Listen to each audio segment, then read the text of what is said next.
Hey everyone, welcome back to the Deep Dive. I'm Alex, your co-host. Ready to jump into another fascinating topic? Absolutely. I'm Maya, and as always, I'll be here to help us connect the dots and really unpack the key ideas from the material you sent us. Awesome. So today we're going deep on something I think is on everyone's mind these days, happiness. Who doesn't want more of that, right? Exactly.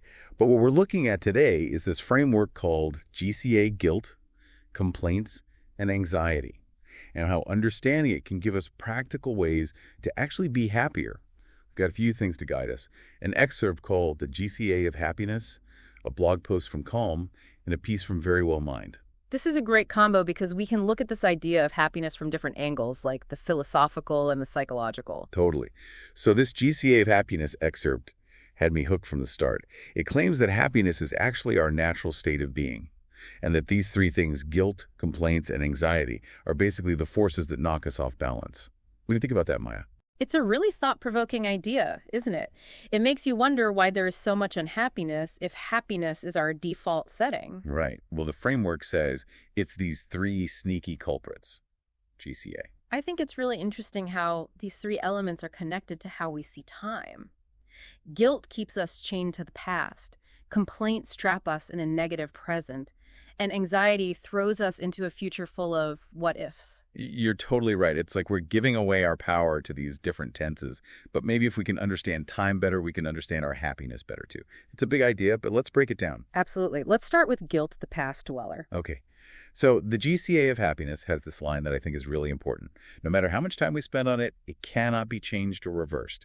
Makes you want to let go of the past. It's like we're constantly trying to rewrite history in our minds, but it just doesn't work. It's so true, and that's where this idea of toxic guilt comes in. The Calm blog explains this well. It's not about denying that we've made mistakes, but it's about recognizing when guilt is more harmful than helpful. How can we tell the difference between helpful guilt and toxic guilt? That's a great question. Helpful guilt can push us to grow and make amends. Like if you hurt someone's feelings, feeling guilty might motivate you to apologize and change your behavior. But toxic guilt just weighs us down. It makes us feel bad about ourselves without any real benefit. That makes sense. So give us an example of what toxic guilt looks like. Okay, so imagine you had a fight with a friend. Then something bad happened to them. Maybe they got sick or had an accident. You had nothing to do with it. But you start feeling super guilty, like it's your fault somehow. That's classic toxic guilt. It's not based on any real wrongdoing, but it still eats at you. Wow, that's a powerful example. I bet a lot of people can relate to that.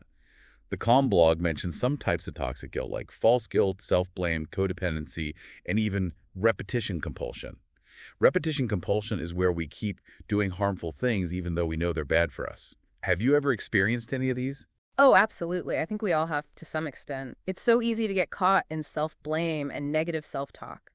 But the interesting thing is that when we recognize these patterns, we can start to break free from them. It's like shining a light on the shadows, and then they lose their power. I love that. I wonder if any of our listeners have noticed patterns like these in their own lives when it comes to guilt. If you have, share your experiences in the comments. We'd love to hear from you. I bet there are some great insights out there. But for now, let's move on to complaints, the next part of the GCA framework. Yeah. The present moment buzzkill. The GCA of Happiness calls complaints the worst thief of happiness. I love that because complaining really does feel like it steals our joy. Like we're giving our happiness to something we could change. It's definitely a slow poison. Yeah. And it's everywhere these days, especially with social media. Totally. The GCA of Happiness points out how social media fuels complaints because everyone is showing their best selves and making us feel like we're not good enough. It seems like everyone else is living their best life while we're stuck in the mundane. But the Calm blog has a great suggestion: focus on solutions instead of problems. Instead of dwelling on what we don't have, what if we started appreciating what we do have? Right. And they also say something really simple but powerful, Horm. Rephrase negative statements into positive ones. It's like changing the channel in your mind from a doom and gloom news station to something more upbeat. I love that analogy. So instead of saying, I hate my job, you might say, I'm excited to explore new career opportunities. It's subtle, but it can make a big difference. Totally. Well, that brings us to the last piece of the GCA puzzle, anxiety, the future worrier. The GCA of Happiness has a really insightful point about anxiety. It says that anticipating negative outcomes is like pouring gasoline on the fire of our fears. Yeah, And this actually goes with what the Very Well Mind article says. It says that people who worry a lot tend to overestimate risks and avoid things that make them anxious. But avoiding those things just makes the anxiety worse. It's a vicious cycle. It is. But luckily, there are ways to break free. The Calm blog comes in clutch again with some practical strategies. Practicing mindfulness to stay present, meditation, and gratitude. All great for a calmer mind. Have you tried any of these? I'm curious what our listeners do to deal with anxiety too. What helps you? Let us know in the comments. Okay, so we've talked about GCA guilt, complaints, and anxiety, and how they can really mess with our happiness. But what can we actually do about them? Give me the strategies. Okay, well, the GCA of Happiness says it's all about shifting our perspective. Instead of thinking about the past, complaining about the present, or worrying about the future, what if we just focused on now? That makes sense. It's about taking back our power over time. But that's easier said than done, right? You're right, it's not easy. But remember those practical strategies. Mindfulness, meditation, gratitude.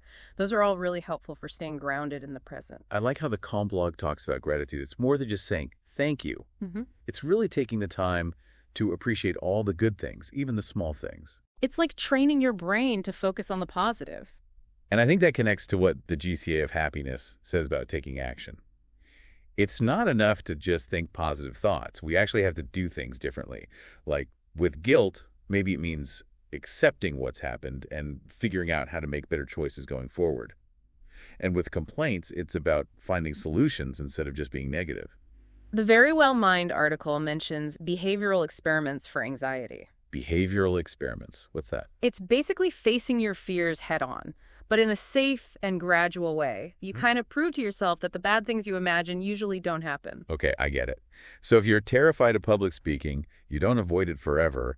You start by presenting to a small group of friends and slowly work your way up to bigger audiences. Exactly. You challenge yourself little by little, and eventually those scary feelings start to fade away. The Calm blog also talks about taking action when it comes to complaining. It's not about ignoring problems. It's about talking about them in a way that helps you find a solution. It's about taking charge of your life, instead of just letting things happen to you. I love that. It reminds us that happiness is a choice. It's not something that just happens. We create it through what we think, what we do, and how we interact with the world. And that's so important, especially when we're always being told that we need to buy stuff or achieve things to be happy. True happiness comes from within. So what's the one thing our listeners should take away from all this? I think the most important thing is awareness. Start paying attention to how often you get caught in those GCA traps. Notice when you're stuck in the past, complaining about the present or worrying about the future. Yeah, catch yourself in the act. Right. And then try out some of the strategies we talked about. Mindfulness, gratitude, positive self-talk, problem solving, facing your fears. It's like building a toolkit for happiness. I love that. Each strategy is a different tool we can use to make our lives more joyful. And remember, it's a journey, not a destination. It's okay if you fall back into old habits sometimes. The important thing is to keep practicing, keep learning, and keep trying to build a life that feels good and makes sense for you. That's great advice. So listeners, tell us about your journey. What are some of the toughest parts of dealing with GCA? And what's worked best for you? Share your thoughts in the comments. You might just help someone else out. You know, something's been really standing out to me during this whole deep dive. The link between GCA and how we see time. Tell me more.